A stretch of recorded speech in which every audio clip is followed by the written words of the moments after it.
O caso Isabela Nardoni. Um exame simples pode indicar se é da menina o sangue no carro da família. Essa dúvida até hoje não foi esclarecida pelos peritos de São Paulo, Zé. Uma técnica rápida e eficiente, Patrícia, que pode mudar até a história do assassinato da menina. A reportagem é de Valmir Salaro.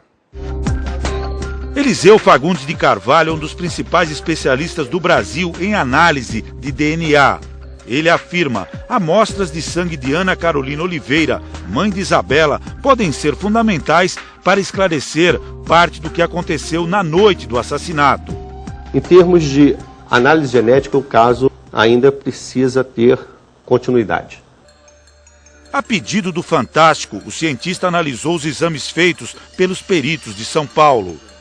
No carro e no apartamento da família foram colhidos 20 vestígios de sangue para se tentar extrair o DNA.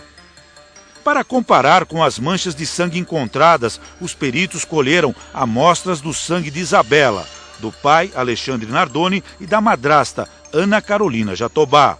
O laudo não informa se os filhos do casal e se Ana Carolina Oliveira, mãe da menina, também forneceram material. Dos vestígios recolhidos, 11 foram insatisfatórios, tinham sangue, mas não em quantidade suficiente para identificar o DNA. Nesses casos, não dá para afirmar de quem é o sangue. Foi o que aconteceu com uma fralda encontrada no apartamento e que, segundo a delegada que comanda as investigações, teria sido usada para limpar o sangue de Isabela. A polícia achou a fralda dentro de um balde com água em processo de lavagem. Segundo o laudo, os exames encontraram sangue na fralda, mas não foi possível extrair e identificar o DNA. Segundo o professor Eliseu, integrante do Conselho Federal de Biologia, os exames no caso Isabela foram de DNA genômico, também chamado de DNA nuclear, que é o teste mais comum. O DNA nuclear é o DNA que está presente no núcleo das nossas células. Segundo o professor da UERJ, existe um outro exame de DNA mais avançado que poderia dizer se há ou não sangue de Isabela nas amostras insatisfatórias. É o teste de DNA mitocondrial. Uma molécula que garante possibilidade de análises quando o DNA nuclear está muito degradado ou então quando ele está em quantidade muito baixa. A quantidade para fazer DNA mitocondrial é da ordem de 1.000 a 10.000 vezes menor do que a quantidade necessária para fazer a análise de DNA nuclear. A mitocôndria faz a respiração celular. É a central de energia da célula. Segundo o professor, exames que analisam o DNA da mitocôndria e não do núcleo têm uma característica específica.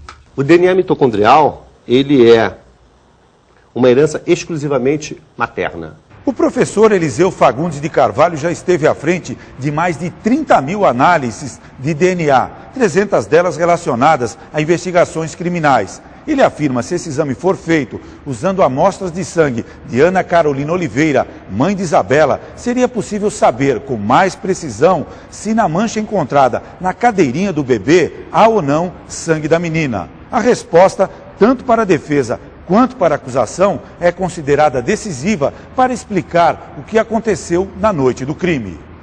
O laudo mostra que na mancha da cadeirinha havia uma mistura de materiais biológicos de 2 ou mais pessoas, uma delas do sexo masculino. O resultado, portanto, foi inconclusivo.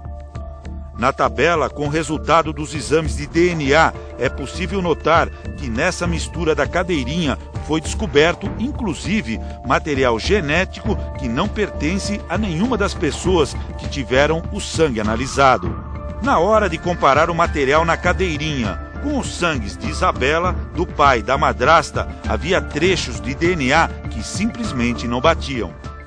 A conclusão, segundo peritos ouvidos pelo Fantástico, é que vieram de outra pessoa e não podem ser dos irmãos de Isabela, porque, como eles são filhos de Alexandre com Ana Jatobá, é impossível terem trechos de DNA tão diferentes do DNA dos pais.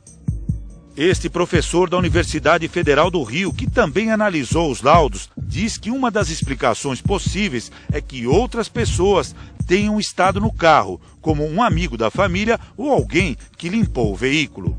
ele teve um uso anterior que não seja da família. Então, também, qualquer vestígio ali estaria complicado e até contaminado, evidentemente. Aquele sangue está presente lá, mas a gente não sabe se foi anterior, se foi do momento.